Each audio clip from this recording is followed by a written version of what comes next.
سڵاو بینەرانی عزیز، خۆشحاڵین جارێکتر و لاڵقەیەکی نوێی بەرنامەی پرسیار و گفتوگۆ بە ئێوەی بەڕێشاد دەبینەوە. بۆ بەرنامەی ئەمڕۆمان دەمانەوێت لەسەر تەوەرێکی جیاواز بە دۆخی کورد لە سووریا و ئەم دۆخە نوێیانەی کە لە دوای شەشی کانونی دووەمی ئەم ساڵەوە هاتوۆتە پێش لەو هێش و پەلامارە سەربازیانەی کە دەکرێتە سەر ناوچەکانی ژێردەسەڵاتی هەسەدا یاخود کرایە سەر ناوچەکانی ژێردەسەڵاتی هەسەدا و ئەو دەستبەرداربوونە ئیقلیمی و نێودەوڵەتی یاخود ئەم جۆرە لە سۆز و عەتفەی کە هەبوو لە پەیوەندی کە هەبوو لایەن هاوپەیمانی نێودەوڵەتیە و گۆڕانکاری لە پەیوەندی نێودەوڵەتیەکان وەجگە لەوەش دۆخی کورد لە ئێستادا دۆخی هەسەدە لە ئێستادا و ئەو پەیامەی کە هەسەدە هەیەی ئەم ڕێکەوتنانەی کە پێشتر کراوە لە دەی ئازار و دواتر ڕێکەوتنی چواردە خاڵەکەی هەژدەی مانگ و اینجا دواتر ئەم ڕێکەوتنەی کە لە چەند ڕۆژی ڕابردوودا ئەنجام درراوە بە ناوبژیوانی ئەمریکا و فەڕەنسا ئەو ململانێ ئیقلیمی کە لە ناوچەکەدا لە سووریادا لەسەر دروستکردنی نفوس لە نێوان تورکیا و ئیسرائیل بە تایبەتی لەسەر ئەرزی واقعدا دەبینرێ کۆی ئەم بابەتانە هەوڵ دەدەین لە گەڵ بەڕێز ڕەوشەن قاسم ڕۆژنامەنووس و چالاکبانی سیاسی تاوتوێ بکەین ومێد دەکەین بتوانین بەرنامەیەکی باش پێشکەشی ئێوەی بەڕێز بکەین. ڕەوشە خان زۆر بەخێربی. سەرەتا دەمەوێت ئەوە بڵێم پێشەوەی دەست بە پرسیار و گفتوگۆ بکەین ئەگەر لە هێندێ شوێن هێندێ وشەی عەرەبیش بەکارهێنرا ڕەنگە دۆخی ڕەوشان خان بە حکمەوەی خەڵکی کوردی ڕۆژاوایە خەڵکی دەوروبەری کۆبانەی و ئەو ناوچانەیە بۆیە دەبێت لێمان بورن ئەوەی کە هێندێ وشە جاری وایە بە عەرەبی بەکارهێناش زۆر بەخێربی. ئێمە دەزانین لە سووریا لە ماوەی 15 ساڵی ڕابردوودا ئەگەر نەگەڕێنەوە بۆ مێژوویەکی دوور لە ماوەی 15 ساڵی ڕابردوودا لە دوای بەهاری عەرەبیەوە جۆرێک لە ئومێد لە ناو سووریادا دروست بوو بەوەی کە سیستەمی سیاسی یاخود دەسەڵاتی سیاسی فاشیزمی بەعز ئەسەدی کوڕ بەشار ئەسەد لە سووریا کۆتایی پێدەهێنێت وەکو چۆن دەسەڵاتی زەین العابدین لە تونس کۆتایی پێهات و دەسەڵاتی مەبارەک لە میسر کۆتایی پێهات و قەزافی لە لیبیا کۆتایی پێهات هەروە عەلی عەبدوڵڵا ساڵح لە هێمن کۆتایی پێهات ئومێدی ئەوە دەکرا کە بەشار ئەسەدیش لە ماوەیەکی زەمەنی کووردا لە سووریادا کۆتایی بەدەسەڵاتی بهێنرێ بەڵام دوجار دۆخی ململانەکان درێژە کێشانی خۆپیشاندانەکان هاتنە ناوەی وڵاتانی ئیقلیمی بۆ ناو معادلەکە و تەواجودی رووسی ئەمریکی وڵاتانی ئەوروپی و ئەمریکی لە ناوچەکەدا وای کرد کە منطقەکەی گۆڕی بە ململانی نفوس لەبری ئەوەی کە دۆخەکە ناو خۆدایەک لابێتەوە سەرنجام هەمومان بینیمان گروپی چەکداری جیاواز میلیشای چەکداری جیاواز لەلایەن دەوڵەتانی ئیقلیمیەوە تەمویل دەکران پڕچەک دەکران هاوکاری زۆر دەکران ئەمانە هەموو وای کرد معادلەکە بە جۆرێکی تر بکەوێتەوە سەرنجام ئەمەمان بینی کە ئەحمەد شەرعی ئێستا و ئەبوو محەممەد جۆلانی جەبهەی نووسرا بوو بە پیاوی یەکەمی دەسەڵات ئەمڕۆ لە دیمەشق واتە ئەم گۆڕانکاریە دراماتیکەی لە ماوەی دە ڕۆژدا بەسەر دەسەڵاتی ئەسەددا هات بێگومان بێ پشتیوانی نێودەوڵەتی نەبوو و بێ پشتیوانی ئیقلیمی نەبوو چکە هەتەشە ئەم هێزوو دەسەڵاتە نەبوو لە ئیدلیبەوە بە خێرایی بپەڕێتەوە بۆ دیمەشق. ئێوە وەکو چالاکوانێکی سیاسی وەکو ڕۆژنامە نووسێک ئەم دۆخە چۆن دەبینن چ ئومێدێکی لەسەر هەڵدەچندرێ ئەم دۆخە نوێ ئایا سووریای نوێ دەبێت بە سووریای هەمووان دەتوانێت کۆی پێکاتەکان و ئەو مۆزایی کە نەتەوەی و ئاینی و مەسەبیە جیاوازانە جێگا بکاتەوە بتوانێت بە شێوەیەکی دادپەروەرانە لە ڕووی قانونی و لە ڕووی مرۆیی و لە ڕووی سیاسی و مامەڵەیان بکات. زۆر سپاس تەمان سەرەتا بۆ ئەم دەرفەتە تاوان تۆ ئەوەیەکی مقدمەیەکی باش لەسەر تاریخی ئەو ئەزمەی لە سووریا بووە ئەبوو محەممەد جۆلانی کە جەبهەی نووسرا کە سەرەتا دروست بوو هەولێکی بڕاستی بریتانی هەبوو کە طبعا ئەمریکی بوو لە پشت ئەمریکیەکە بریتانی بوو کە ئەم هێزە چونکە هێزێکی سەلەفی بوو یعنی زۆر لەبن تورکیا نەبوو ئەوە بۆ ئەمریکا و بریتانیا باشتر بوو و بەتایبەت حتى بۆ خەلیجش بۆیان معقولتر بوو وەک تۆ ئەو هێزەکانی ئەوەی بناوی ئارتێشی وەتەنی ئەوەی لە هەتای بوون لای تورکیا لەوان بنەزاری ئەمان چونکە سپای نیشتیمانی سووریا چونکە تورکیا زیاتر دوای ئەو ئاعتیمادی کرد نە لەسەر ئەو کەسانەی کەواز لە سوپای سووریان ئەوەی ڕێژیمی سووریان هێنا ئاعتیمادی لەسەر ئیتر گیشت بوو بە مەرحەلەی ئەو مرتەزەقانە کە ئەهێنا پێویستیان بە شتێکی کە ڕازی بکەن خەلیجش ڕازی بکەن ئەمەی جۆلانی بوو طبعاً ئێمە بوو ئێمە مەرحەلەیەکی ئێمە توانە قۆناغێکی کورد یەک لایەن بوو ئیتر کە داعش هات خۆمان لەناو ئەو مەوزوعەکە بوون بریتانیا پێی وا بوو کە جەبهەی نوسرا ئەتوانێت تەواو شتێکی تازە لە مەنتیقە بوو جەبهەی نوسرا ئەتوانێ ئەو ڕۆڵە ببینێ کە لە جێشێکی وەتەنی ئەوە ئۆپۆزیسیۆن دروستکێ بەڵام سلاحەکە چوو بوو جەبهەی نوسرا سلاحەکە هەمووی فرۆشت ئەو بوو شۆکێک بوو ئەمریکا کورد ئێمە وەکی کورد طبعاً چەند لایەنێکی لێرەش لە باشوور ئیش لەسەر ئەوە بوو کە چۆن ئێمە قەناعەت بە ئەمریکا و بە بریتانیا بێن کە ئەوە بێ دامەکی کوردەکان بکە لەوێ لە ڕۆژ ئاوا ئەو کاتە ئێمە یەپەگەمان هەبوو یەپەجە هەبوو باشە لە شەڕی کوبانی ئیتر دامەکە هات 2014 ئەو پرۆژەی کە تۆ هێزێکی نیشتیمانی بەرەمبەر ئەسەد دروستکی ئەینەویست فۆرمێکی دروستکردن لە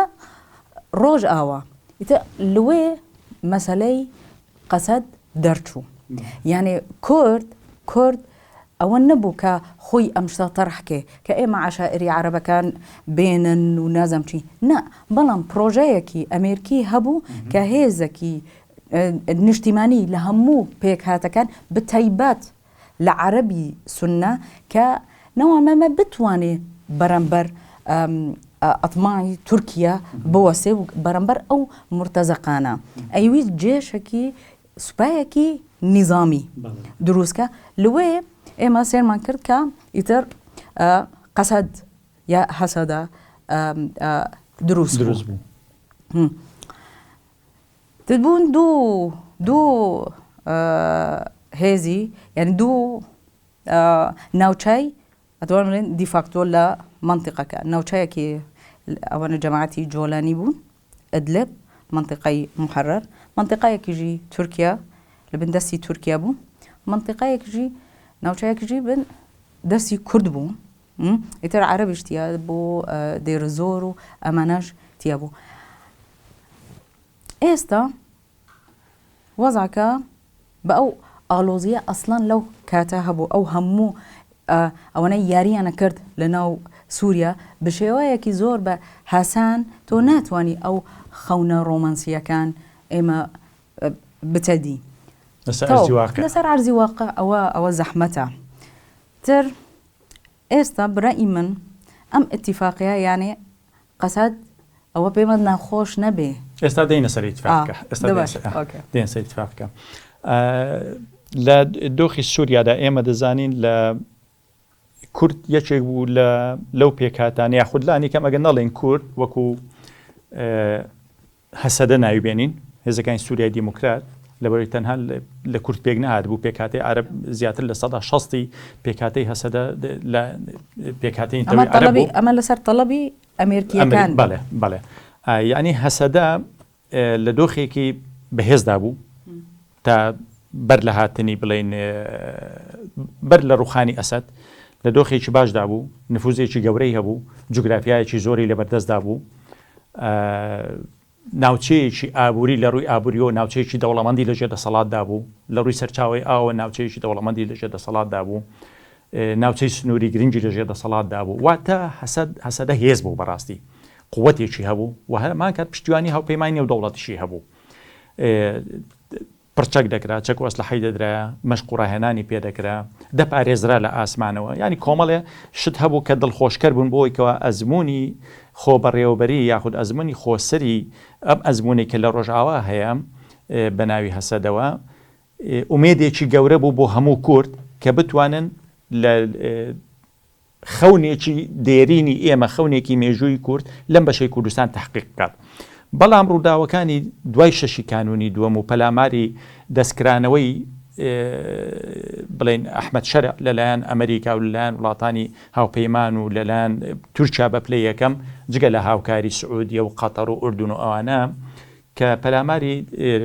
ناوچەکە دووگەڕەکەی حەڵەب درا ئەشرەفێ و شێخ مەقسوود ینی پەیامەکە وازح بوو ڕوون بوو کەمە تەنها هێرش نییە بۆ سەر دووگەڕک بەڵکو هێرشە بۆ سەر وجودی خودی ئەم ئەزمونە ئەم تەجربە کوردیە دەبێت تەجروبەکە لە ناو ببرێ دەبێت ئەم تەجروبەیە کۆتایی پێوە دەستی ئەحمەد شەرع کراوەتەوە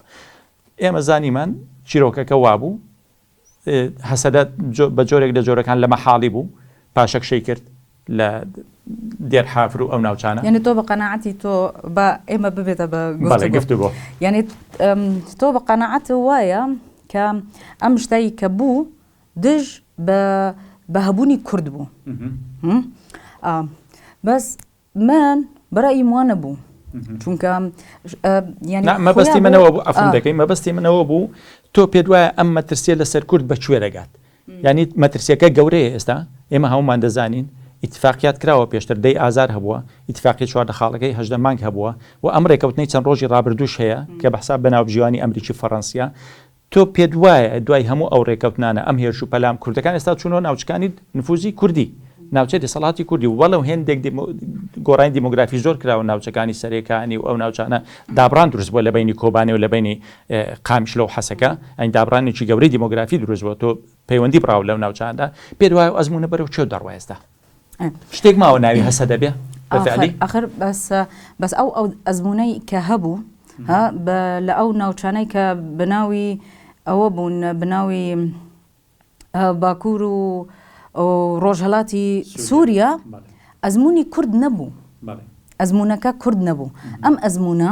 بخوا فەرد بوو لەسەر کورد یعنی مەبەستێکی هەبوو کە ئەو ئەزمونە دروست بێت ینی خواستی کورد خۆی نەبووە خواستی کورد نەبووە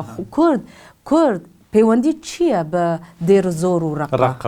پەیوەندی بەوە نییە بەڵام کورد ئەو بڵێ ئەو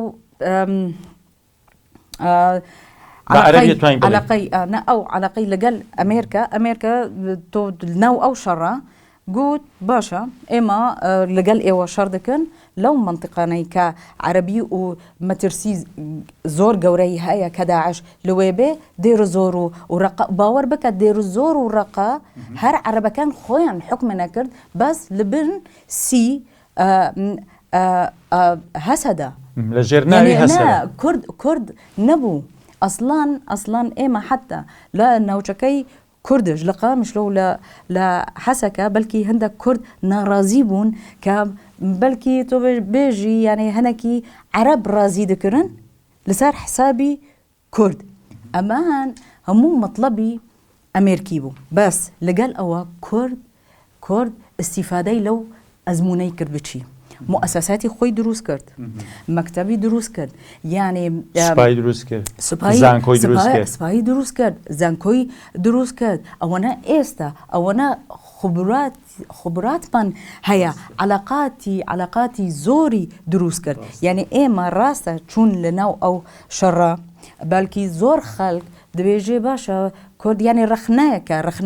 ڕخنەی ئەو تەجروبەکە ئێمە پێویستمان چی بوو باشە بەس ئەگەر تۆ نەچوتە بوو ڕقە و دێرە زۆر ئەمریکا بۆچی دامی تۆ بکە بۆچی سلاح بۆت بێنێ بۆچی ئەوە بکە تۆ تەدریبات و شت بۆت بکە نیکە ئەمریکا مەجبور نییە تر ئێمە ئیسیفادەیەک هەبوو بەڵام ئەو قۆناغا تەواو ئێمە کە جۆلانی هات هەموو کەس تێگیشت کە دامێکی گەورە هەیە بوو جۆلانیش بە مەبەستێکی هاتووە شتێکی ناو ئەقلیمیە عەلاقەی ئیرانی تێدایە ئەو ململانەی رووسیا و ئەمریکا لسوريا تيدايا إسرائيل وتركيا تيدايا يعني مجموعي شتيتيايا تو استا حتى استا تو معقولة يك صال شرع جولاني بيت خوي سروكي ولات به حكومات بدستي براكي به برلمان خوي تعييني أو برلمانا بكا خوي حاكمي عزمان وعرزة لسوريا كواتا أم بياوا إما هشتا نجيشتوا أمريكا شرعياتك قانوني جنية حتى تو شي اتفاق لقال شرع بكي أو اتفاقية قانونية وشرعية إما برسيان كان حتى إسا بو إسرائيل أو اتفاق نايكا وتطبيعش حتى إسا أي بديل يعني بديل التطبيع إما بديل من أويا أو شتانيكا همانا إما حفاظي لسركن بباريزن أو ناوچەکانی ئێمە بپارێزن مهمترین شتە کورد بپارێزن ئەگەر بە اتفاق ئەتوانن بە اتفاق توکانێ بپارێزێ بەهێز ئێمە بەلکی حتا مەسەڵەن کە من پرسیارەکەن ئەڵێن بەلکی ئێمە حتا 6 مانگ بەلکی حتا ساڵێکیش تۆ بەردەوامی شەڕەکە بکی بەس ئەم خەڵکایە چی لێبێ تۆ یعنی زۆر مکتەسەباتمان هەیە لە ڕۆژ ئاوا بۆیە حتا بتوانێ کورد پێویستە لەسەر مەسەلەی کات یاری بکە یعنی اتفاقی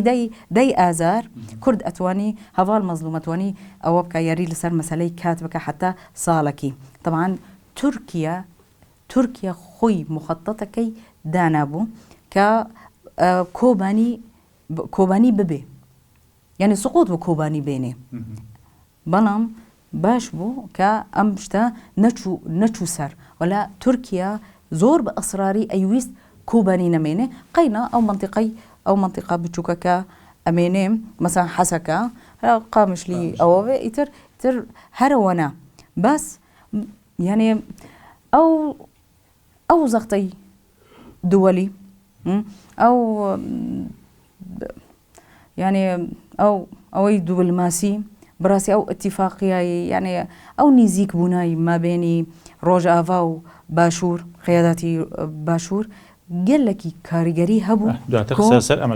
كور يعني إما نجم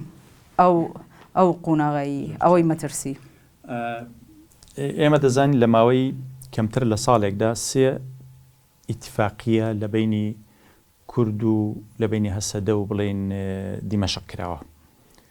هەردوو ئیتفاقێکی ڕابردوو ئەمەی دەی ئازاریان تا ئەندازەیەک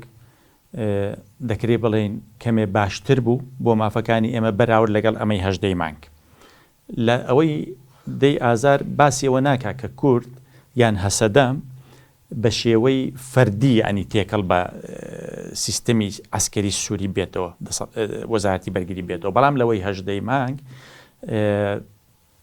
بەنەس ئیشارە بەوە دەکات کە دەبێت لەسەر بنەمای تاک تێکەڵ بنەوە واتە تۆ شتێک نامێنێ وەکو پێکاتە و فیرقە و لیوا و فەوج و هەر شتێکی ناودەنەی لە ڕووی ئاسکەریەوە ئەمەی ئێستاش هەیە جگە لەو مەرسومەش کە دەرکرا لەلایەن شەرعەوە دانان بە زمانی کوردی و دانان بە کورد وەکو پێکاتەیەک و ئەوانە کە ئەمە هیچ قیمەتی قانونی نییە طبعاً چکە لە دەستوردا هەیە و نەحمە شەرع بۆ خۆی ئەم قەراراتانە ئەم بریارانە لە زمانی بەشار ئەسەد دەرچووە یعنی خۆی ئەوەی شەرعیش نییە دووبارە کراوەتەوە بڵێن ئێستا ئیتفاقیەکی نوێ هەیە بە پێی ئەم ئیتفاقیە کورد جۆرێک لە ئیدارەیەکی زاتی دەمێنێ لە ڕووی سەربازیەوە پێکاتەکان 3 لیوای دەمێنێ بڵێن لە حەسەکە 2 لیوای هەیە لە ژێر سەرپەرشتی بڵێن ئەو فیرقەیەکە لە حەسەکەدا دەمەزێنرێ لایەن وەزارەتی بەرگریەوە لە کۆبانی لیوایەکی دەمێنێ لە ژێر سەرپەرشتی ئەو فیرقەدا دەبێت کە لە حەڵەبدا دەمەزێنرێ و وەزارەتی بەرگری سووری دای دەمەزرێنێ کۆمەڵی پۆستیش وەردەگرێ لە ناو دەوڵەتی سووریادا مەرکەزی سووریادا پۆستی جێگری وەزیری بەرگری و پارێزگاری حەسەکە و ئانی کۆمەڵی شتی تر مۆزەف و دان بە خوێندن و زمانی کوردی و بڵێن پەروەردە و ئانە ینی شەهادا ئەو شەهاداتانی لە زانکۆکانی ڕۆژاوا هێنراون دانیا ئاطرافیان پێدەکرێ ئەمانە چۆن ببینین پێمان ئایا تۆ پێت وایە ئەم ڕێکەوتنشیان بە هەمان دەردی ڕێکەوتنەکانی پێشووتر ناچێت و جارێکیکە شەرع نایە ئەو بە پێچەوانەی ئەوەی کە کورد هەم کورد دەتوانێت سول لە کات وەربگرێ ئێمە دەزانین دۆخی کورد لە دۆخێکی باش دانەبوو لە ڕۆژاوادا ئیتفاقێکە بۆ کورد قازانجی هەومان دەزانین کە قسە لەسەر قازانجەکانی بکەین زۆر زۆرە بەڵام لە بەرامبەریشدا دەبێ ئاگامان لەوە شەبێ ئەی چێ دەڵێ شەرع لە ڕێگای گەڕانەوەی ئاسایشی ناوخۆ بۆ ناو حەسەکە ئەگەر لە خەڵکی ناوچەکەش بێ بەڵام 2000 سەر بە دەوڵەتە سەر بە مەرکەزە بڕیار لێ وەردەگرێ ینی دۆخێک خراپتر دروست ناکێت و ئەم ئیتفاقیش جێبەجێ ناکرێ ینی گومانەکان چین لەسەر ئەمە يعني أمر كوتنا قد لە ئاستی طموحي هي كردان نية هي تاككي كردش نبس أو مثلا قيادة هسادية هفلان لروج آفا خوشان وایان لا أوان جوایان گوت مظلوم عبدی شروایی بأشكرا ويقول بلام أمر كوتنا تو بلي خوين وسانت يعني أو جرينجا إما تجربة عفرين من هبو كاس لوي نما يعني عرض دور وابكا كأجر سلطك بكاملي لبن دست النبي بس على الأقل طول سر عرضكي خوت بي زور زحمتك تجربة كما يعني أو شتي أو خلكاني كالعفرينية كان حتى استا معاناة صال ودو صال وسي صال نية نأبو أم تجربة دوبارة ببي لكوباني وديار بو كأسرارك تركيا هيا كأو تجربة أجر أو نبي لمنطقي قامشلو أو أنا بس كوباني دوبارة ببي چونك بشيوايا كيوايا ليكر كحصارك بخن لسر كوباني ككوباني هر هول بدن أو مشغلتا ونازانم شو أما سألانا هيا كوباني ببن إستا إما شي يعني نوعا لا مركزيتك فراوان بدس كرده چونك بيشترش لا كرجيم هبو منطقي مربعي شارقوشي أو أمني هبوة لقامشلو أم خلكناشتين أوسط كسا تيبو أوي شون إسا إما لباشور جوازات أو شكاني سيادي بدس مركزة عينا تجربة إسا لروجافايا سائمة ترسمان نچونك أمري كوتنا أجر بمشكل جبه هر إما ترسن كتركيا والي بكا كأمري كوتنا جنميني أجا برسيارك بين سر أو برسيارة مادام دمشق ري كوتني كردوه بله هسدش إمزاي لسر ري كوتنا كردوه ئێمە دەشزانین لە ڕابردوودا تورکیا ڕۆڵێکی ئێجگار نێگەتیفی بینیوە لە نەگەیشتنی هەسەدە و دیمەشق بۆ بە نەتیجەیەکی ئیجابی بەڕێکەوتن ئەم تورکیا یا بڵێن ئەفو بڵێن ئەحمەد شەرع بەبێ ڕەزامەندی تورکیا بەبێ ڕەزامەندی هاکان فیدان بەبێ ڕەزامەندی ئەنکەرە دەتوانێت ڕێکەوتنە جێبەجێکە ڕێکەوتنەکە کە هیچ خێرێکی بۆ کورد تێدا بێ ئێستا ئەم ڕێکەوتنە سیاغەکەی هەمووی لە ئەوەی معلومات من هەیە هەمووی لە ئەمریکا بوو چونکە ئەمریکا بوو گراهام ئاگای لێ بوو فەرز بوو لەسەر دیمەشق يعني ما لقازان دمشق بروجيش ابو بروجي يعني اصلا اوي كل كونغرس اوي دمشق كراجع عندوا لسر ام اتفاقيه ام بندانه هميتيانيه اجر عربه كان بزانان استا هندك تسريبات بو كالدوي او مقابله كي هفال مظلوم ترجمه بو عربي عربه كان ايصال ايما تشي مانكر تو منطقه چونك امي خويا بوش اوي مجله المجله تابعي السعوديه تابعي مركز دراسات سعوديه دويك امان نشربو بمشي چونك نظامي سوري ريجيمي سوري بمشي ويا نشر نكر وخوي بيوس بو خوي درخي كخوي سركوتو بوا لم شراو او هسدا نماو كرد هيج ما فكينيه بس استو بواقع يك مشكله هري جوره من هبو لمسالي دمجي قسد لقال سوباي سوري كأمانويس اشتكى نا لبس مسالي أمني بێ لە چوارچۆڤەی ئەمنی بێ بچێتە بۆ مەسائلی ئیداری یعنی تۆ ئەمڕۆ دیمەشق ئاعتیرافکە بە ئەوە بڕوە نامەی زانکۆکان و مەکتەبەکانیش ئەمەش کەم نییە ئەمە کەم نییە یعنی ئەمە وات لێەکە تۆ ئەم زانکۆ و ئەم مەکتەبانە و ئەم ئیدارە وەک خۆی بمێنێ بەردەوام بێت چونکە تەواو مەدام وتی ئێمە ئاعتیرافی پێکەن ئەوانش ئەتوانن بەردەوامی بن مشکلەکەی ئێمە کاک جعفەر ئێستا ئەوەی مەطروحە ئەوەی زەختی ئەمریکی و زەختی ئەو هەموو دەوڵەتەکانی ئەبێ لە چێڤەی ئەوەیە ئەمنیە نەسیاسی حتا ئێستا کەس نەگیشتووە سیغەی سیاسی پێویستە داهاتووی سووریا لەسەر بێ چونکە ئەم سیغەی سیاسی پێویستی بدەستورە ئێمە ئەم قازانجای ئێستا بەدەست کورد کەوتووە بڕەئی من قیرائی من سەر و دەستوریە چونکە ئێستا تۆ لە مرکزیەکی موسە هەیە ئەگەر ئێمە بزانن لە دەستوردا ئەمە تەسبیت نابێت لە دەستور خەباتی کورد ئەبێتە شتێکی تر کورد لە سووریا کێشە نییە کورد دۆزە قەدیەیەکی کوردیمان هەیە لەوێ دوای تۆ ملیۆنێک کورد لە حەلەبە ئەوەنە کوردمان لە دیمەشقە کوردمان لە حەمایە کوردمان لە لازیقیەیە ئێمە ناتوانن حەسری مەسەلەی کورد لە ئەمە و دوای شتێکی ترش هەیە یعنی ئێمە بە ئەستیفادا لە تەجروبەی هەرێمی کوردستان وەرەگرن باشە ئێستا ئێمە هەرێم هەیە بەڵام تەجروبە وەی لێ کرد کە هەموو ئەو کوردەکانی ئەستیفادا لێ بکەن کە ئێمە شێوازێکی بدۆزن کە بڕاستی فۆرمێکی سیاسی بۆ مامەڵە لەگەڵ مەرکەز فۆرمێکی بدۆزن کە چ کوردێک لە چ شوێنێک بێ دەنگی هەبێ یعنی مەسەڵەن تۆ کوردە فەیلیەکان کوا ئێسا لە عێراق کەرکووک کوا ئێسا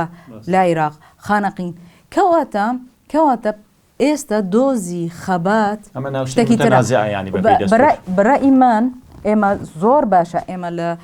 ئەمەی ئیتاری ئەمەی قەسەدا دەرچوون ئێمە بگەڕێن بۆ ئەساسی مشکلەی ئێمە کە مشکلەکەمان لەسەر مەسەلەی نەتەوە پێویستە تەرکیز لەسەر ئەوە دەست خۆش بێ ڕەوشە خان دەمەوێت پرسیاری ئەوە بکەم لە 2014 کۆبانێ کەوتە ژێر پەلامارێکی توند و درندانە و وەحشیانەی داعش خۆڕاگریەکی زۆر کرا ئەمە دەکرێت بڵین سەرەتایی وەرچەرخانێکی گەورە بە نقطەی ئینتەلاقی پەیوەندی نێوان کورد و هاوپەیمانانیش بوو بەڕاستی و نقطەی ئینتەلاقی دەستپێکردن و دامەزراندنی ئەم هێزەش بوو کە ناوی لێنرا هەسەدا لە کۆبانێ بەرگری و خۆڕاگریەکی زۆر قارەمانانەکرا خوێنێکی زۆر درا شەهیدی زۆر درا خەڵک زیانی زۆر بەرکەوت ئاوارەی دروست بوو بەڵام بە نەتیجە کۆبانێ سەرکەوت توانی سەرکەوێ ئەمە بوو بە سیمبول ینی کۆبانی بوو بە سیمبول بوو بە سیمبولی بەرگری خۆڕاگری سەرکەوتن هێزی بە کوردەدا لە ڕووی معنەویلانی کەم هەمیشە بۆش زەختی تورکیا ئەوە بکەم کۆبانێ بۆ کورد چمانایەکی هەیە و تورکیا بۆچی هێندە حەڕیسە بەم جارەشەو بە ئێستاشەوە کە کۆبانیا خستۆتە ناو گەمارویەکی زۆرتوندەوە حەسڕ کراوە هیچ منفەزێک و هیچ شوێنێکی نەماوە ئەمە نزیک زیاد لە 14 ڕۆژ 15 ڕۆژە گەمارویەکی توندی لەسرە کارەبای نییە داو دەرمانی نەماوە خۆراکی پێویستی نەماوە ژیانێکی خراپی هەیە ینی خەونی تورکیا چییە لە کەوتنی کۆبانێ بۆ دەوێت کۆبانێ بکەوێ بۆچی کورد وەکو سیمبول دەیبینێ لە بەرامبەردا تورکیا هەمی ئەوەی هەیە کۆبانێ بکەوێ تێگە ینی سقوتکە ئەوە بکە زەربەی لە شخصیەی کوردی بدا چونکە لە کۆبانی ئیتر کچەکانی شەروانانی ئەوە ژن بوون بسمبل لە عالەم دژ بە خراپترین هێزێکی تیرۆرست وەکی داعش کە ژنی کورد ببێتە بە یعنی گەلک کۆبانی ڕەمزیەتێکی بۆ کورد بوو لە سەر ئاستی عالەم ئەیویست ئەوە بکە ئەویست زەربی تۆزانی خۆ عادەتەن دژمن لەسەر مەسەلەی سیکۆلۆجی ملت ئیشەکەن ئیش دەکەن خۆ کۆبانی تۆ بێ واقع ناوچەیەکە ئێستا هیچ ئەوە نییە گری سپی و سەریکانی ئەوە بوو کە هەر کۆبانی ڕەبتیە کرد بە قامشلۆ یا بە حەسەکە ئەوەش نەماوە بەس مەبەستی بوو چۆن مەبەستی بوو دوورە چۆن مەبەستی بوو کە لە 2011 کە ئەوەی بە بوهاری عەرەبی دەستی پێکرد لە سووریا یەکەم مەبەستی تورک لەگەڵ ئەو هێزی ئەوەنەی ئەنشقاقکردنە لە ڕێژیمی بەشار ئەلئەسەد ئەزانی چی داوای تورکیا چی بوو ئەیوت پێویستە ئێوە بڕۆن چیای لیلون بگرن لە چێ شوێنە لە عەفرین لە 2011 یەکەم شت مەبەستی عەفرین بوو ئیتر ئێمە لە تەجروبەی عەفرین غەڵەتمان کردبێ نەمان کردبێ پێویستە ئێمە استیفادە لەو تەجروبەکە پلانێکی نێودەوڵەت مؤامەرەیەک هەبوو یعنی رووسیا دەستی تێدا تەسلیم بە دەوڵەتی بوو نێودەوڵەتی بوو بەڵام احتیمالە لەو کاتایتە تۆ قیراءەکە خوێندنەکە لە ئەو کاتە بوو ئێستا جیاوازە یعنی زۆر نەگەڕێن ئەو قوناغی خۆی هەیە تۆ نەقدی ئەو مەرحەلەیە بکەین بۆیە ئەستیفادە زۆر لەو تەجروبەیە بوو کە ئەمەی کۆبانی ئێستا ئەم ئیتیفاقیە زۆر ئەم ڕێککەوتنە زۆر گرنگە چونکە تورکیا ئەیویست کۆبانی سقوط بە کۆبانی بێنێ سقوط بە ڕەمزیەتی کورد بێنێ نەبەس لە ڕۆژئاوا نەبەس لە ڕۆژئاوا لە هەموو عالەم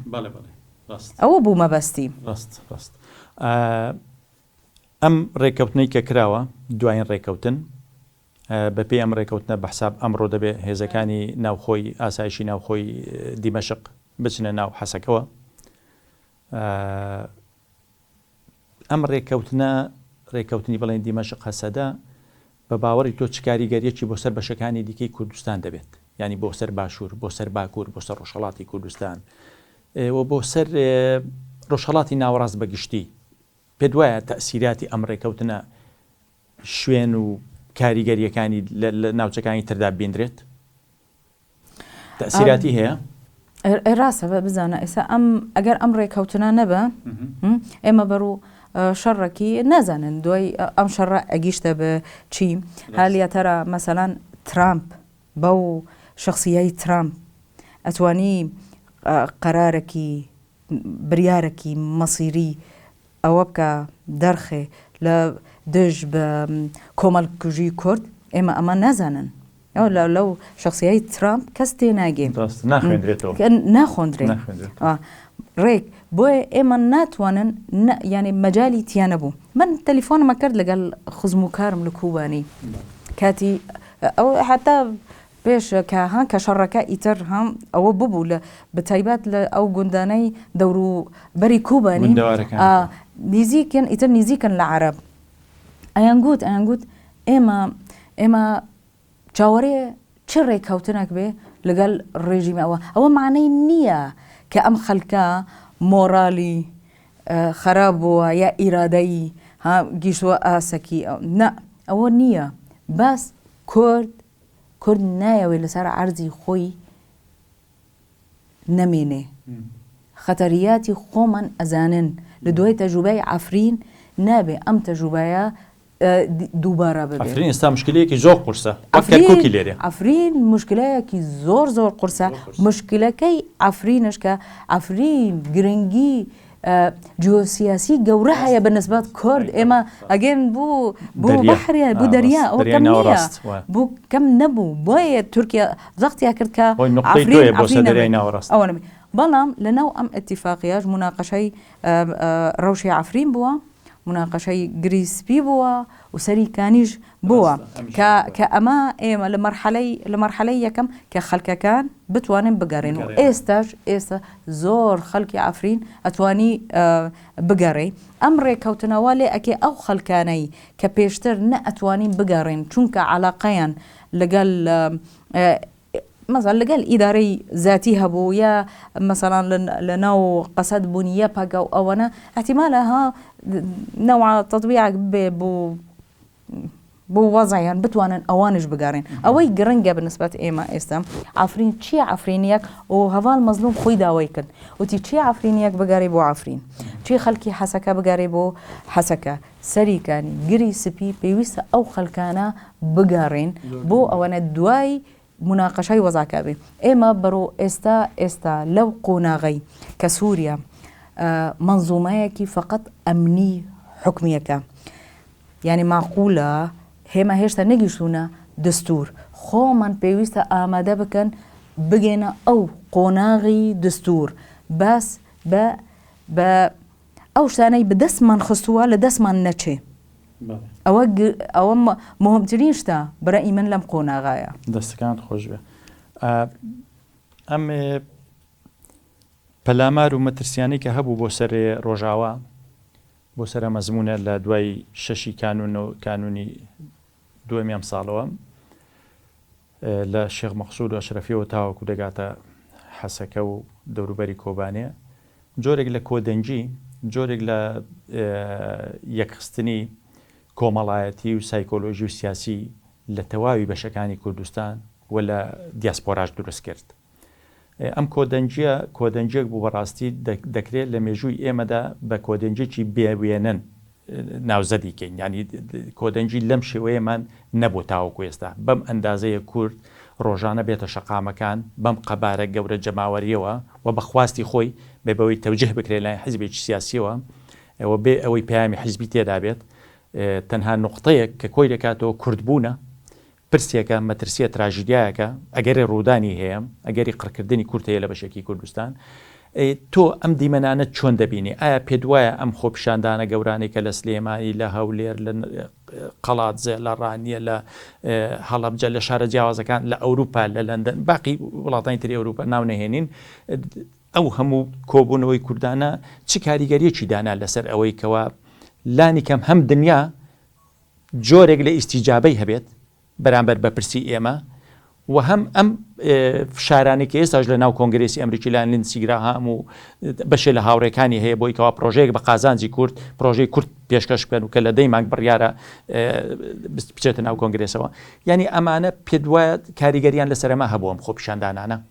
ینی هەم کۆدەنجەکە گرنگی چی بوو لە بەرامبەر ئەم تراژیدیایی کە خەریک بوو ڕووبدا لە ڕۆژاوە و هەم لە ڕووی نێودەوڵەتیشەوە چ کاریگەریەکی دانا ئێمە بچن بۆ چۆن ئەم کۆدەنگیە ئەسڵان دروست بوو ئەو کۆدەنگیە دروست بوو چونکە یەکەم جارە کورد یەک بێ یعنی ئەو برایەتی گەڵان کورد لەگەڵ کورد بوو بە برایەتی بوو بە برایەتی کورد طبعا ئەمە هەڤال مەزلوم یعنی پێش کە کۆنگرەی ئەوەی کردە دوای قسەیەک لە برایەتی گەلان دەکەین ماداوەکەنە پێش ئەم تێزە بڵێ ئەگە هەڤال مەزلوم ئەو کۆنگرەی کە کرا بۆ ئەوە یەکڕیزی کورد هەموو پارتیەکانی کوردی ڕۆژئاوا یا کوردی سووریا تێدا بەشدار بوون ئەوە کاریگەریەکی گەلک مەزم بوو دوایی ئەو سەردانی هەڤال مەزلوم بۆ باشوور و وای لێ کرد کە ئەرکەکە بەشکە کە مەسەلەی ئەو دۆزی کورد لە سووریا بەشیکە لەگەڵ براکانی لە باشوور ئەمەش خۆی ئەوە کاریگەری زۆر گەورەی هەبوو تر کورد دوای ڕاگەاندنی کوردیش بوو بەیەک ئەو خەونەی کە کورد دەیمان فکری لێ ئەکرد ئێمە چی مشکلەکەمان هەبە ئەمان گوت باشە ئەوە حەل نابێت کورد کەی خۆ چۆن تۆ ئەمریکا دیفاع لە تۆ بکە ئەگەر کورد خۆی یەک دەنگیە کە چۆن دیفاع لە تۆ بکە ئەمە خۆی بەڕاست تەسیری کرد لەسەر خەڵکەکان نزیک بوونەوە هەبوو ئەوەی ئێستا خۆیانش بینی پارتی سیاسیەکان بینی کە خۆیان یەک بن هێزێکی گەورەیان هەیە لە ناو ملات. ئەمە ترسێ لەسەر باشووری شەبوو ڕاستیەکەی مەترسیەکە لەسەر باشووری پاشەکشەی ئەمریکا مەترسی لەسەر باشووریش دروست دەکات. مەترسی ئێمە مەسەجێکیش بوو بۆ ئێمە وەنیە مەسەجێکی گەورە بۆ ئێرە منطقە بەرو گۆڕانکاریەکی گەورە ئەچێ پێویستە کورد یەک دەنگی هەبێ تۆ ئەوواز خیتابێکی موحد بێنە واز لەوە نەش بێنە کە تۆ ئەمڕۆ تۆ دبینی کە خەڵک بخۆشەویستی ئەگەر ئاڵای فلان حزب و فلان حزب و فلان حزب و هەموویەوە ئەمە مەسەلەیەکی سمبولیە ئێستا ئەم هێزە بەیانی ئەم هێزە ئەتوانێ دیفاع لە مەزلوم ئەم هێزە جەماوەریە مەقسەدم ئەتوانێ ئەمەی خەتی جەبهەیە کە بەیانی ئەتوانێت دیفاع لە مەسعود بەرزانی بکە و لە مەزلوم عەبدی بکە وەکی هەر کەس و حزبەکەی خۆی لە هەر تراژیدیایە ڕوبەڕووی کورد بێتەوە. طبعاً ئەمە قووەتێکی زۆر گەورە بوو هەستێکی زۆر مهم بوو باشوورش زۆر مهم بوو بۆ ڕۆژ ئاواژ زۆر مهم خۆم لە باشوورم یعنی من ئەزانم کە ئەو خەڵکەکانی ئەو دایکەکان کە ئەوت ئێمە مناڵمان ئاڵای کوردستان وە هەلی گوت من لە تۆ ناشارم یعنی هەندێک خەڵک پێ عیب و ئاڵای کوردستان هەلیگرێ ئەمە واقعە کە ئێمە تیاژین یعنی کوردەکان وایان لێ هاتبوو مەسەڵەن لە باشوور کە جەلدی خۆیان نەکرد لەسەر مەسەلەی نەتەوەیەتی کە کورد چییە زۆر خەڵکمان هەندێک وشە هەبوو ئەبدێت مەسەلەی ئیسەر مەحوەری هەموو قسەکانی خەڵک هەبوونەکەی لەسەر مەعاشێک بوو ئەوە بزانە چەند ئێمە قەدیەی ئێمە بچووک بووە لەسەر مەعاشێک ئێستا زۆر فراوانتر بووە متمانە ئێستا کورد حسەکەی کە خۆی متمانەیە پێشتر ئەیگوت قەینە ئەم هەرێمە چی بۆ من کردووە ئێستا نە ئەڵێ با هەرێمەکە هەبێ بەس هەرێمەکی بتوانێ خزمەتی کورد و کوردایەتی بکە گەندەڵ و فەسایی تێدا نەبێ بینە سەر بۆی کەمێ نزیک دەبینەوە لە کۆتایی بەرنامەکەم بۆ چوونێک هەیە پێی وایە ئەگەر بێت و ئەم ململانەیە یاخود بڵین ئەم کێشە و گرفتانەی نێوان کورد و بڵین کورد ئێستا بڵین نەکە سەدە بەڕاستی سەدە تقریبا بەڕێ عەمەلیەوە لەسەر ئەرز وجودی نەماوە بەو شێوەیە ڕاستە شەهیدی زۆریاندا و خەڵکێکی زۆری عەرەب لەوێدا هەبوو بەڵام بینیمان دەرەنجامەکەیمان بینی لە ڕەقە و لە دێرە زۆر و قۆناغی بوو تێپەڕی ڕاستە لە حەسەکەش عەرەب هەیە لە ناو هەسەدە شێستا ماون بەڵام گومانیەوە هەیە لە دۆخێکدا ئینسان لە ناچاری ئەوانش تووشی هەمان دۆخی ڕەقە و تەبقە و دێرە زۆر بن بەرحاڵ ئێمە بە گومانی خراپ نەبین بەڵام مەسەلەی ئەگەر بێت و ئەم کێشەی یاخود بڵین ئەم پرسی کورد لەگەڵ دیمەشق بە نەتیجەیەکی ئیجابی بگات کۆتایی پێبێ ڕێک بکەون بە دەستوری بکرێم بۆ چوونی زۆر لەسەر ئەمە هەیە ئەم گروپە میلیشیا چەکدارانە بێناسنامانە کە هەویەیان دیار نییە زۆریان هەویان دیار نییە دەوڵەتی ئیقلیمیان لە پشتە وڵاتانی کەنداویان لە پشتە تەمویل دەکرێن لە ڕووی مادیەوە هان دەدرێن تەسلیح دەکرێن تورکیا هێزی تایبەتی خۆی هەیە ئەمە ئەمشات و حەمزات و نازانم کۆمەڵی میلیشایی گروپی چەکداری جیاجای کە پێشتر بڵێن باگراوندی چەند ناوبەرەی نووسڕە و ئەنجا دوایە هەتە شە و ینی ناسنامەی فرە ناسنامەنە هێزەکانیان هێزی قانونی و نیزامینینە ڕێکخراونین ئەگەری لە گەیشتنی کورد و دیمەشق بە نەتیجەیەکی ئیجابی ئەگەری بێکدادانیم هێزانە دروست نابێت بزانە ئێستا ئێمە لەبەر یەکتری ناخوێننەوەنە ئەزانی ئێمە کورد لە ناو ئەم ئەتمۆسفێری ئەوەی ئێستا لە سووریا هەیە قەت ناتوانێت بگونجین ئەو چەند لیواش کە دروست بووە قەت ناتوانێت بگونجێ چۆن ئێستا ئەم حکوومەتێکی ئینتیقالیە ئەم سەرۆکەکی ئەوەیە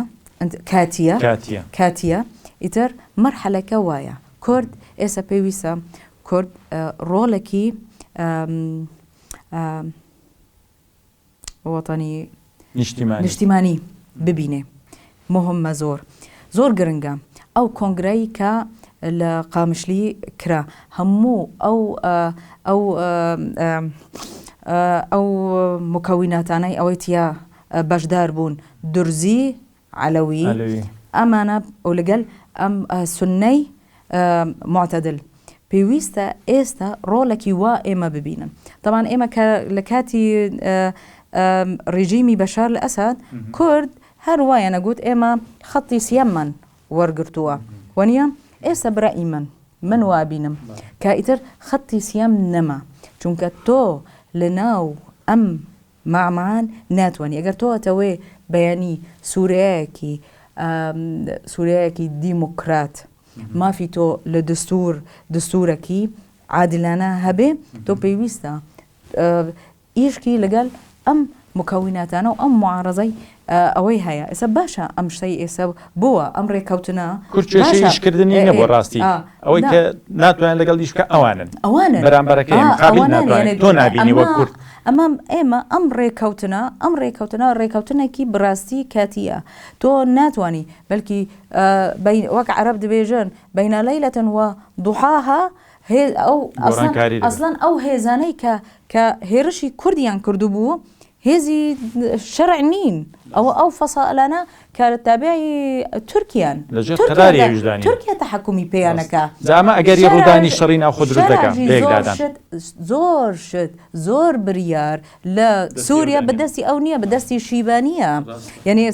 صراع كي زور جورها هي بيوسا إما لما شيبانيش لتركيا بيوسا إما خطابك من هبه موجه بو سعودية أما وي تكزي لسركم سعودية إذا لأوايا لتنافسها بو أو قيادي سنة لسوريا إذا شون تواني تو نبس المنطقة إما با لسا سوريا خصبكن تو شون تواني ناتواني چونك أم خلكاني أو فصيلانا خوي أصلا لقال تركيا كي لبردستي ماوا عشائري عربا كان أوي إما للتماسن لقال أوان بويم نامي جراهام بو سعودية نارد أو زور قرنج بو إما مناطقي يتر إما نترسن أو عربكاني لحسك ماون إسا لأوجهها لسر سنوري كوبانيش هيا لناو أو هيزي شكدارية أو هسدا لكوباني عربي لناو أو هيزا هيا بيويستا برايمن يعني خطابك موجه بو سعودية هبه چونك سعودية أو شيء بدسيها يعني. وإذا في زوري لدوانا كانوا أو معلومات عناش كهبون سعودية رولي زور سلبي بيني لوي بس لم ريكوتنا ملايين دولار داوا بهوز عربة كان ويدي قصد هالقرينو خوي دابو خو مخططك أردن سعودية قطر مخططك زياتر طبعا بأوايا وكي اتفاقك كرد لقال تركيا بو مسألة سنكاية صراع لسر مسألة نفوذ ودا صلاة وقيادي سنة أنا فكرك هبو بس لسه بينهم أمويس بالله أما ده كين بدو برسالة كم بكورتي تمشي براتي خشكاتي جلان لنا وهسددا وكو تمكيشي تقريبا مركزي فكري سياسي كاري لسر دكريم ولا باكوري كردستانيش استا لم بروسي كهاتوا بروسي اشتي هم ل ام خطابي اوجلان راجانك اوجلان لبست حوت شوباتي رابردو هم اوانا يعني تركيزي شي زول لسر مساله امي ديمقراطي كونفدراليزم ديمقراطي كومالغي ديمقراطي بيك وجيان هما امانه چمكي دروستن چمكي انسانين برن لاخلاقي سياسي لروي فكريه ولا روي فلسفيه بلام دواجار لسر ارزي واقع اما دزانين يعني واقع كاش تيكي بيچواني امي بيغوتين امي كي اما بدواي داويلين ام بیرکردنەوە ئەگەر بشێنایە بڵێن بیرکردنەوەی ڕۆمانسیانە ئەم تێزە ڕۆمانسیە لەسەر ئەرزی واقع ئیمکانی جێبەجێکردنی نییە تۆ لەگەڵ کۆمەڵی خەڵک بەست ئەوە نییە کە تۆ لە شەردابی خەڵک بە کوژ دەی هەمومان خوێنی خەڵکمان لا گرنگە هەمومان پێمان خۆش نییە گەنجێک پەنجەی بە خوێندابێ هەر کەسێک تۆزی وجدانی ئەخلاقی ئینسانیە بێ حەز بەوە ناکات بەڵام دوجار ئەمەی کرد تۆ دەرفەتەکانی بەیەکەوە ژیان لە ئەخلاق و ویژدان و تەکوینی سایکۆلۆژی کۆمەڵایەتی تۆ وەکو کورد ئامادەی هەیە بەڵام ئەو تۆ قبول ناکاوەکە ئەو پێکاتە جیاوازە ئەو ئامادەنیە بەم شکڵی وەکو خۆت بە جیاوازی لەگەڵ تۆ بژی جیاوازەکانی تۆی قبول نییە زمانتی قبول نییە کلتورتی قبول نییە بوونی سیاسی و کۆمەڵایەتی تۆی قبول نییە بچووکترین مافی تۆی قبول نییە یعنی ئەمە چۆن دەتوانی تۆ ئەم تێزە جێبەجێ بکەی لەگەڵ ئەم جۆرە بۆ من لەگە شەرع لەگە باخچەلی چۆن جێبەجێ دەبێت لەسەر ئەرزی واقع والله كاك جعفر تو خۆت وڵامی خۆتت لەو زۆر قسە کرد زۆر قسە نەکرد بەس ڕێک وایە نەبەست تۆ ئەم قسە ئێستا قسە هەیە ینی حتا لەناو برادرانی یەپەگە و ئەوانش قسە لەسەرمە دەکرێت مناقەشات هەیە زۆر هەیە قسە زۆر لەسەرمە هەیە لە ڕۆژاوە لە باشوورش چونکە خەڵکی باشوورش بەشەکن لەو شتانەی کە لە ڕۆژ ئەوە دەبێ و لە عینەن کات بەشەکن لەو پرۆسەی کە لە تورکیا بڕێوە دەچێ یعنی خۆ باشوورش زۆر ئەوە بوو یعنی بەشەکە بەڕاستی ئێمە با زۆر نەچنە ناو تەفەسیلەکان باشە ئیتر من چۆن برایەتی بکەم لەگەڵ من پرۆژەی ئاشتیە ئەردوگان و ڕێژیمەکەی بە مناڵێن تیرۆریست من چۆن بتوانم هەسەدا ئەڵێ من چۆن بتوانم برایەتی لەگەڵ یعنی لەگەڵ ئەو عەرەبەکانی ئەمانەی لە دێرە زۆر و ئەوانە من چۆن پێیانەوە بکەن ئەوانی یەکەم کەس بوون کە ئەسا عەشائیرەکان هجومی کوردیان کرد ئەوە واقع هەروانی ناوە سەدە بوون کاک جعفەر برای من ئەمە فکرەکە ئێمە ڕێز و احتیراممان هەیە بۆ عەبدەڵڵا ئۆجەلان ئەمە فکرەکە احتیمالە لە داهاتوو بتوانێ طرحە ئەمە طرحێکی فەلسەفیە احتیمالە فەشەل بێنێ لەسەر ئەرزی واقع احتیمالی سەرکەوتوو بەڵام ئەم ناتوانێ ببێتە بە منهەجێکی حزبێکی سیاسی مەسیری چارەنووسی ملەتێک بدەستە بەڵام نابێت تەقدیس بکرێت فکر نابێت نابێ نەبەس تەقدیس بکرێ خۆ حتا ئێستا ئیسلام مشکلەیان لەگەڵ ئەو وتنەی کە هاتوونە نازانێتەوە قبولیان کردووە ڕخنەش لەسەر هەیە ناتوانە ڕخنەکەش قبول کرد ئێمە نابێت تەقدیسی ئەمە بکەن ئێمە تەقدیسیەکەن احتیرامیەکەن بەس لە شوێنی خۆی لە ناو حزبی سیاسی و ئەو ئیشەی کە لە ناو واقع سیاست پێویستە واقعی بێ ئەم واقعە نابێ ئێستا من نازانم من احتیمالە مناقەشات کردومە باشە هەبوونی کورد وەک نەتاو لەناو ئەم برایەتی گەڵان چۆنە خۆ نابێ منش کوردێک دەوڵەتم هەبێ بتوانم برایەتی لەگەڵ عەرەبێکی بکەم کە خۆی خاوەن دەوڵەتە یعنی ئەمە قۆناغی هەیە تۆ بگیتە ئەو مافەی بۆ خۆی بەڕەوا دەبینێ بۆ تۆشی بەڕەوا بینێ ئەوە نابێ چونکە من و ئەو یەک ئاست نین من پێویستە کەسێکی سەوری بم متەمەرد بم مافی خۆم لەو وەرەگرم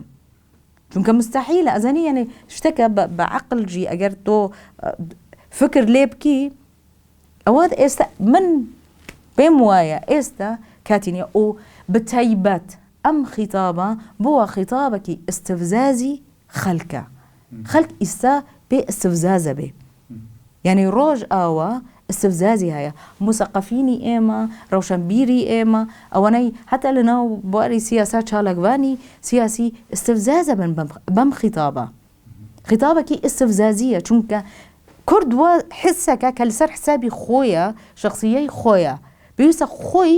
بچێتە ناو ئەوە یعنی بە عەرەبی ئەڵێن سەهر بێ بتوێتەوە من حتا ئێستا خەباتم کە ناتوێم نابێ من بتوێن بۆی خۆت بی هەوی خۆت من داوای هەویەی خۆمەکەم یعنی شتەکە تۆزێکی زۆر ڕێزی میلەتانی تریش دەگرێت ڕێزی گەلانی تریش دەگرێت ئەگەر خۆیان تەسەورەکەم ئێستا مناقەشەیەکی جدی لەسەر مناقەشەیەکی جدی هەیە دەست خۆش بێ ڕەوشەخان بینەرانی بەڕێز لێرە هاتینە کۆتایی ئەمەڵقەی بەرنامەکەمان تا بەرنامەیشتر بەخواتان دەستپێرین و خواتان لەگەڵ زۆر سپاس بۆ تۆ. سپاس بۆ تۆش. دەست خۆش بێ.